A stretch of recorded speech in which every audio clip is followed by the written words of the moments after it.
Alex Shurikat presents my very emotional parody audiobook, Steamgelion!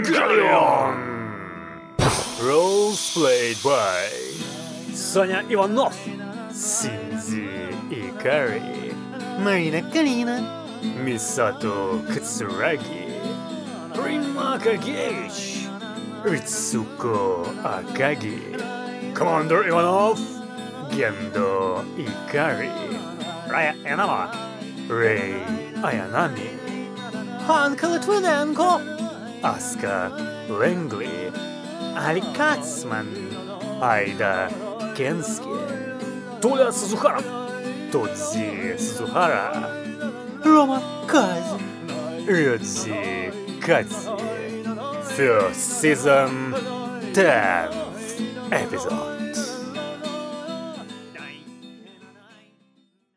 The battle days continued, but as you know, even in the midst of combat everyday life, sometimes you had to find time for all sorts of routine things. So, one Wednesday, on the eve of the experiment of the accelerated kindling of the Soyuz AA, a laundry day was appointed. At 8 in the morning, Comrade Kalina, yawning, started doing laundry in a special room in the undergrunker. Slowly, having collected water in a basin, Comrade Kalina loaded various objects from matter into it, poured washing powder and took up this craft as old as the world. Soon, first engineer entered the laundry room with a bunch of his clothes and, after carefully looking into Comrade Kalina's basin, also started washing nearby.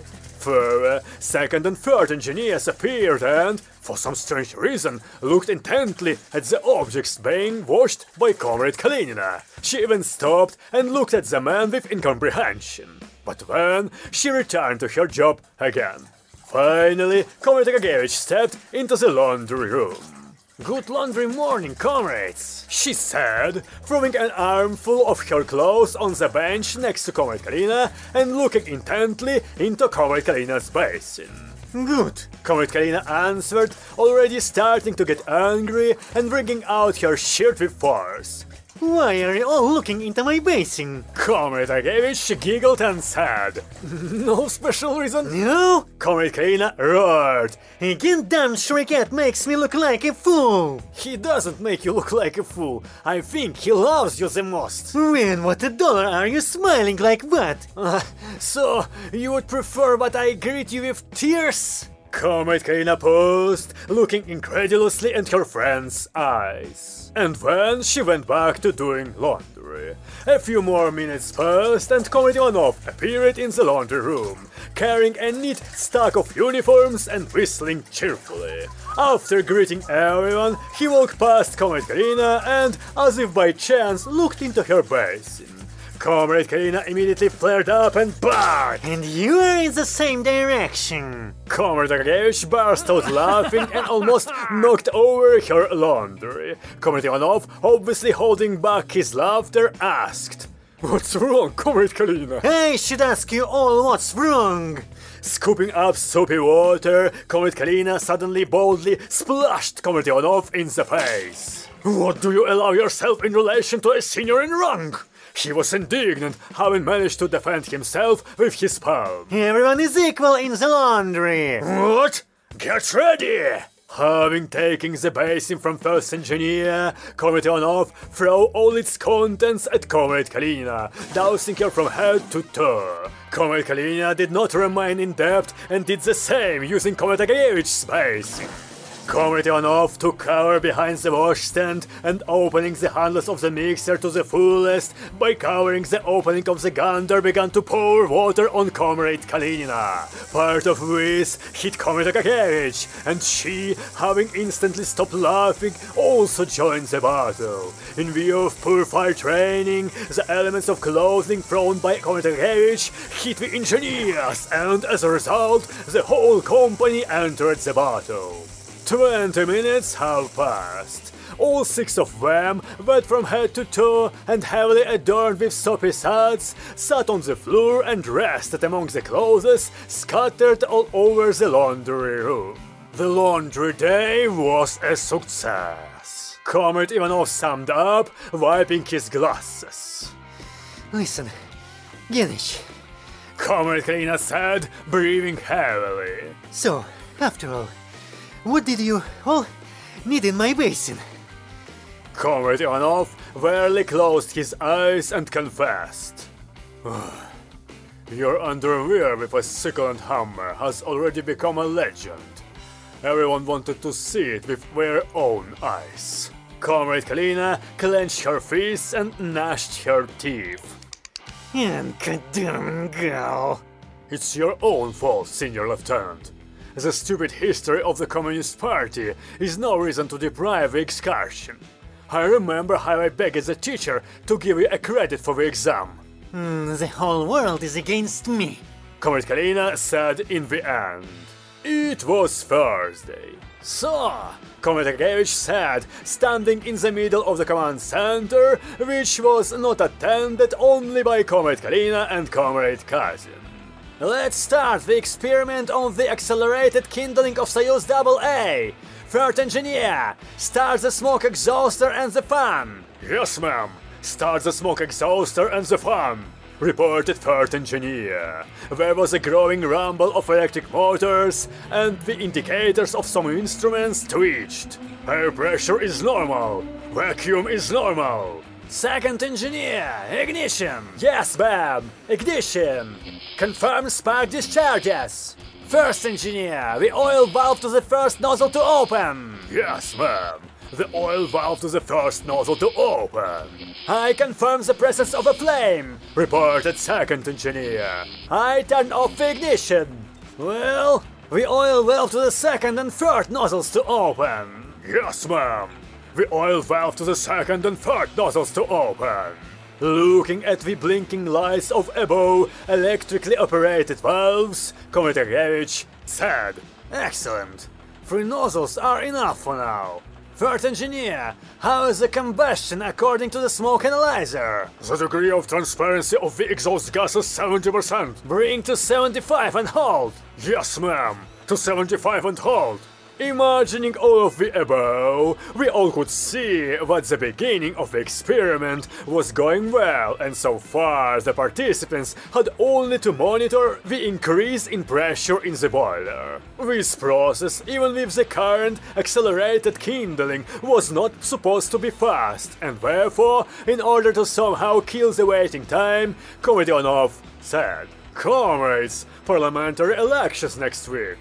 Comrade Agevich, will you give your vote to the Communist Party, or maybe to the Communist Party? She thought. Perhaps this time I will vote to the Communist Party. And already consciously. It is commendable. Comrade Ivanov nodded his head. Then the phone on his desk rang, and he picked up the receiver. Speaking? From the phone came the voice of Sanya. Hello, Dad! Hello, son. How are you? Great, Dad! I need to tell you something important. Oh, if I could hear something important from you every day. I'm listening to. Dad, today at school they told us, but tomorrow we have a parent meeting. Could you come? Oh, trouble. Tomorrow I have an inspected tour of all workshops, laboratories and other premises of the Undergrunker. Everyone was preparing for this, putting things in order. So I cannot cancel, or else they will make a mess again, and I will have to swear. It's a pity. Well, I'll ask Aunt Marina in that case. Good idea, son. I will arrange that tomorrow she will not be given the frontline 100 grams, just in case. Yes, Dad, this is really necessary. Well, that's all for now. See you soon. See you, son, and call more often. After hanging up the phone, the happy father returned to observing the experiment. 15 minutes have passed. The pressure increased smoothly, but suddenly second engineer reported.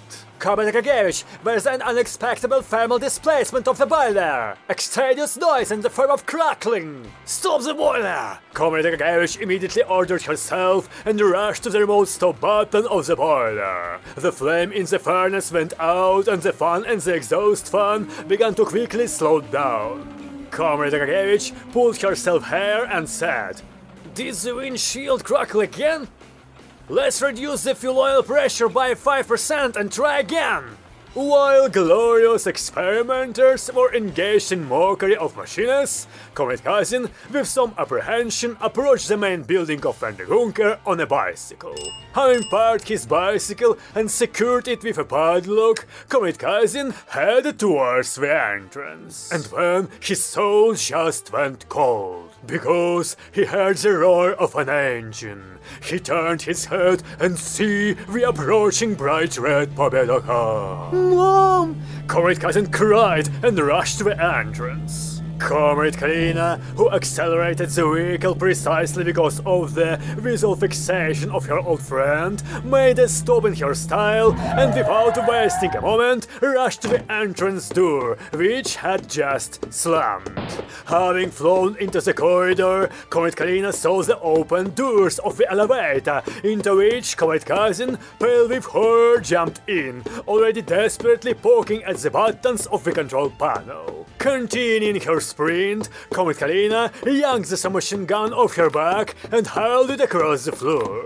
The submachine gun arrived just in time, preventing the doors from closing and pushing them open again. Having flown into the elevator, Comrade Kalina winked at Comrade Kazin, who had huddled into the corner, and picking up her weapon, inserted the card into the panel. The elevator went. Comrade Kalina said, returning the submachine gun behind her back and smiling brutally at Comrade Kazin. Hello, Roma-chan. Thank you for calling the elevator for us.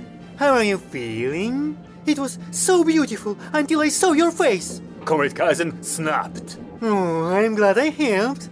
Always contact me if anything. Comrade Kazin wanted to proclaim some other unflattering thought, but then the elevator suddenly shuddered and stopped. What? Comrade Kazin was alarmed. Are we stuck or what? Comrade Kalina thought aloud calmly and pressed the buttons on the control panel. And just a few seconds ago, during the second accelerated kindling experiment today, a suspicious crackling inside the robot was again heard, and Comrade Gagevich immediately rushed to push the stop button. But after she pressed the button, not only the robot's boiler stopped, and the lights at the command center went out, all devices, scoreboards and other signaling fixtures turned off. Comrade Gagevich said, looking around in the twilight of emergency lighting and catching the surprised looks of comrades. "It's not me!" Third engineer looked at a row of some instruments, the pointers in which rested in the region of zeros, and anxiously reported. "No input voltage! The entire undergrunker is de-energized!" Comrade Ivanov, as a real leader, quickly orientated himself in the situation and picking up the receiver from the phone, demanded. "Connect me to Soyuz Energo! Hello? Hello? You hear me? Yes, well at least the phone works! This is Energo!" Not more than a minute passed, and a leisurely voice of a man answered the phone. This is Soyuz Energo, a duty electrician speaking. "This is the Star, the Dunker Commander Ivanov! Where is the light? Give it urgently!" The sun gives the light, and we supply electricity. "Then turn on electricity!" The circuit breaker for your grunker is turned off automatically. What were you doing there again? In such cases, without a boss, it's not supposed to turn on according to instructions. And now, there is no boss. "What if enemy attack us? Turn it on immediately!" If I turn it on, I will lose the bonus. "And if you do not turn it on, then the world may lose the Soviet Union and hope for the communization of my kind!" Sir, the bonus is more important to me. And by the way, it's lunch break. The connection was lost. Capitalism! roared Commander Ivanov, hanging up. "The dumb influence of the West has already reached the electricians!" Comrade Agagevich shrugged her shoulders and said, "Well, let's start the diesel generator." Somewhere in the depths of the undergrunker, a diesel rumbled and somehow provided the most necessary systems with electricity. But the troubles of the heroes have only just begun. After all, as soon as the radar screen lit up again, an undefined dot flickered on its field. "Only this is what we needed," exhaled Comrade Ivanov and reached for a pen in his pocket. At this time, in the elevator, the light in which also changed to the weak emergency light, Comrade Kalina, believing that she had become a prisoner for a short time and therefore not wanting to lose heart, clung to Comrade Kazin and whispered hotly, Well, Roma-chan, you and I are completely alone here. Alone in this cozy twilight. Do you want to do anything with me? Comrade Kazin, pressing himself against the wall and feeling himself trapped, said, Stop it, Kalinina! I will shout! Do it! Comrade Kalina asked passionately and began to rub her cheek against Comrade Kazin's cheek. Shout, my dear! It excites me! Roma-chan! Comrade Kazin somehow escaped, ran to the opposite corner, and exclaimed, Shut up, you vulgar fool! I hate you! Don't be afraid of your feelings, my dear. Comrade Kalina said languidly, approaching. Do not resist nature. Comrade Kalina began to unbutton the buttons of her jacket. Be gentle with me, Roma-chan. Comrade Kazin covered his face with his hands and cried heart-rendingly. No! Meanwhile, Sanya, Anka and Raya walked side by side along the street, having been released from school early due to the cancellation of the last two lessons. Raya's transmitter antenna wobbled and the new medal gleamed on her chest. By the way, for several days now, Sanya has been offering Raya to wear her transmitter, but Raya had been flatly refusing, trusting Sanya only with her briefcase. Huh? Did you hear it? Anka suddenly asked, turning her head around. What? Sanya didn't understand. It seems that Uncle Roma was shouting somewhere. Seriously? Raya asked. Well, it must have been a sound mirage. Anka waved her hand and looked around again.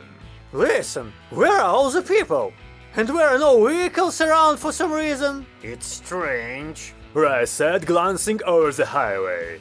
Well, it was like what in the original series too. Sanya shrugged. And where did everyone disappear to in the original series? Where they disappeared is not clear, but there is also electricity in the whole city gone. Raya threw off the transmitter from her bag and flipped it with a toggle switch and reported. The transmitter works. So, it's on batteries? Oh yes, exactly. Wait a minute. Anka said. Raya, try calling the undergrounker. I will. Raya agreed and, having tuned to the right wave, called several times to the headquarters. But the only answer was a hiss. Raya raised her head and looked at her comrade-in-arms and said, We don't answer.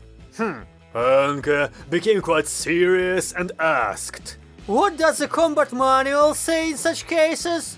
Well, And the pilots rushed at full speed to the entrance of the undergrunker. They had 20 minutes to run, just when a Minister of Defense aircraft appeared in the sky, shouting in angry voice through a loudspeaker. You jerks from the star! Why the hell are you not evacuating the city? A Sam is coming!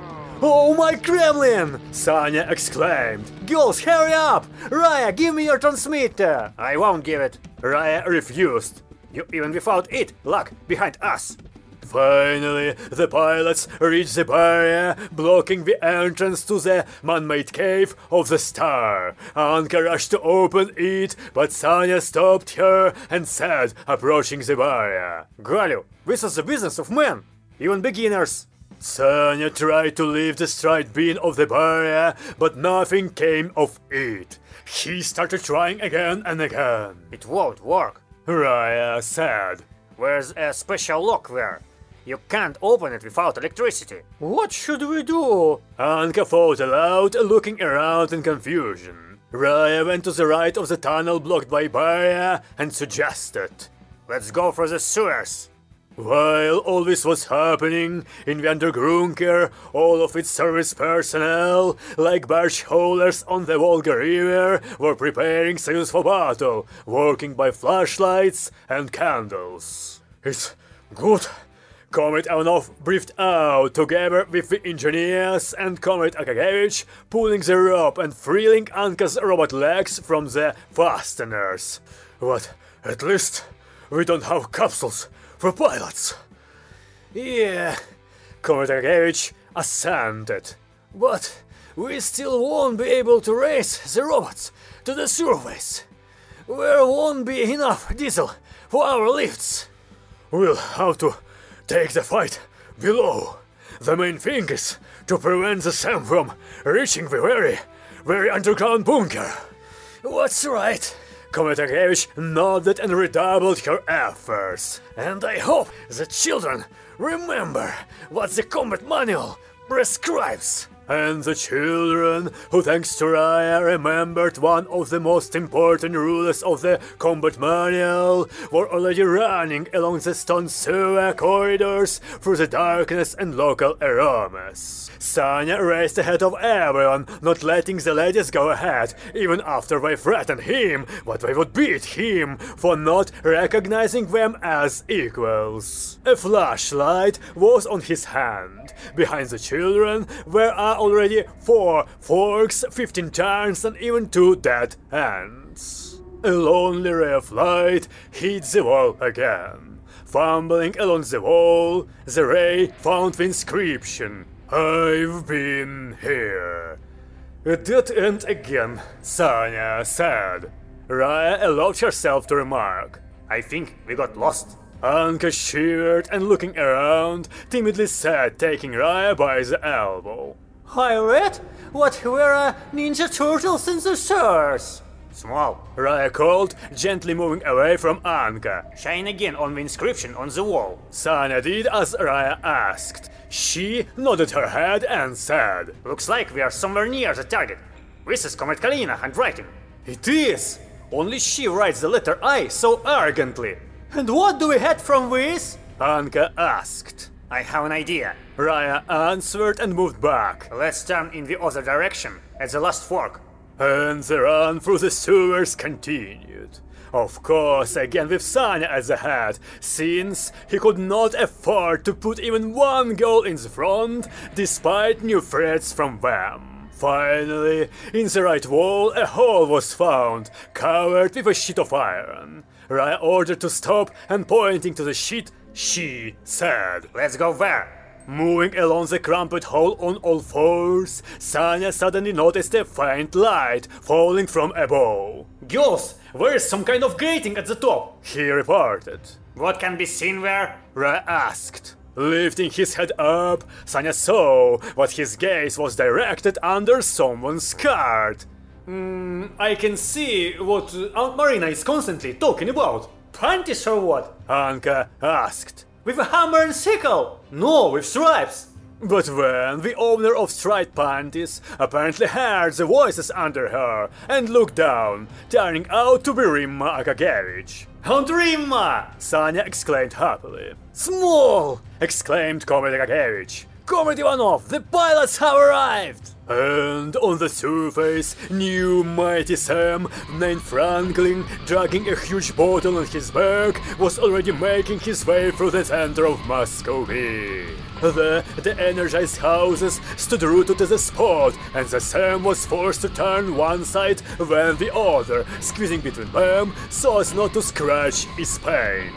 And suddenly, in the middle of one park, the Sam stopped. Looking around, the Sam directed down some kind of pipe protruding from his right hand, and a brown liquid gushed out of the hole in the pipe. The liquid started hissing and dissolving the asphalt.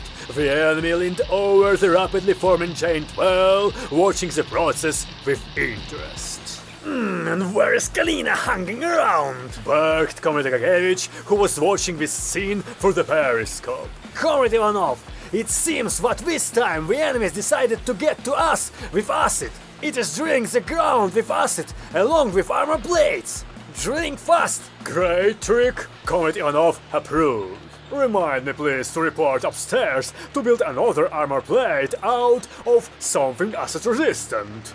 But in the meantime, Comrade Ivanov took the headset of the transmitter bird from Raya, since the local one consumed too much energy, and said, "Comrade pilots, did you hear it?" We did! Anka said first. Trust us!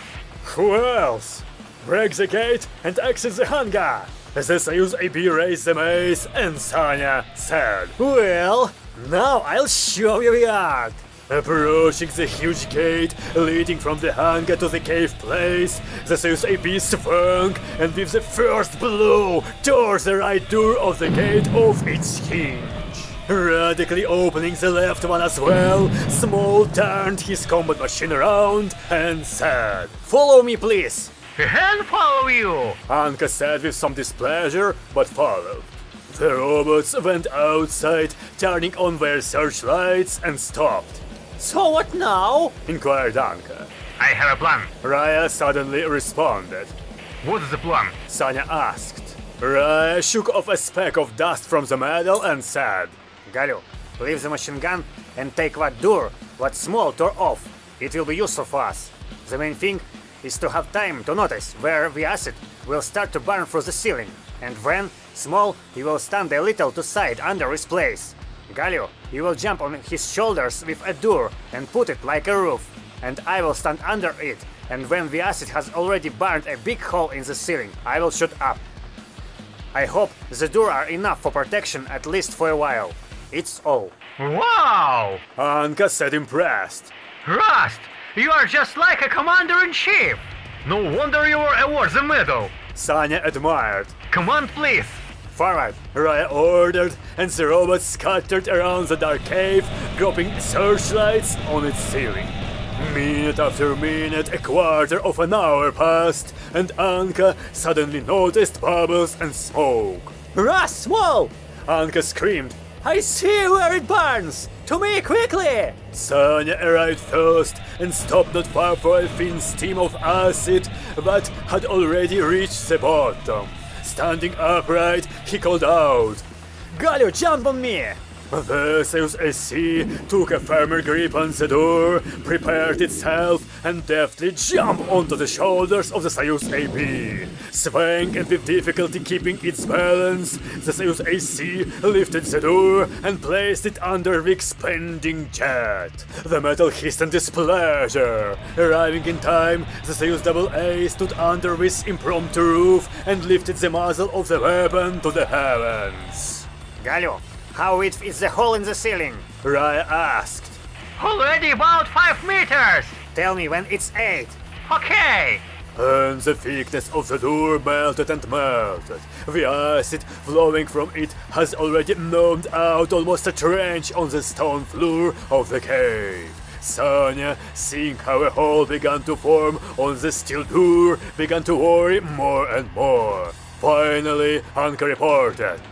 Rust! It's 8 meters!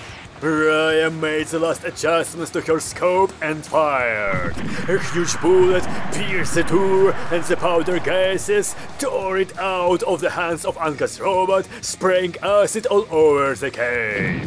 Rushing through the acid-created tunnel, the projectile crashed straight into the head of the curious Sam and exploded. The headless Sam fell right into the tunnel and got stuck in the middle. Soyuzes fled to the sides, fleeing from the remnants of the acid stream. Comrade Ivanov wiped sweat from his forehead and exhaled. Well done. Everyone deserves a medal. And in this great moment, Comrade Kalina and Comrade Kazin were sitting side by side in their stuck dungeon. Well, don't cry, don't cry. Comrade Karina said affectionately, stroking Comrade Kazin's head. I wasn't going to rape you. Why haven't you learned to understand jokes yet? And then the light suddenly became bright again, and the elevator twitched, drove literally half the floor and opened the doors. And the former captives of the elevator saw first engineer and second engineer hugging and kissing, rejoicing at the victory. Disgusting. Comrade Karina said, trying to shield Comrade Kazin from this picture by her body. To be continued.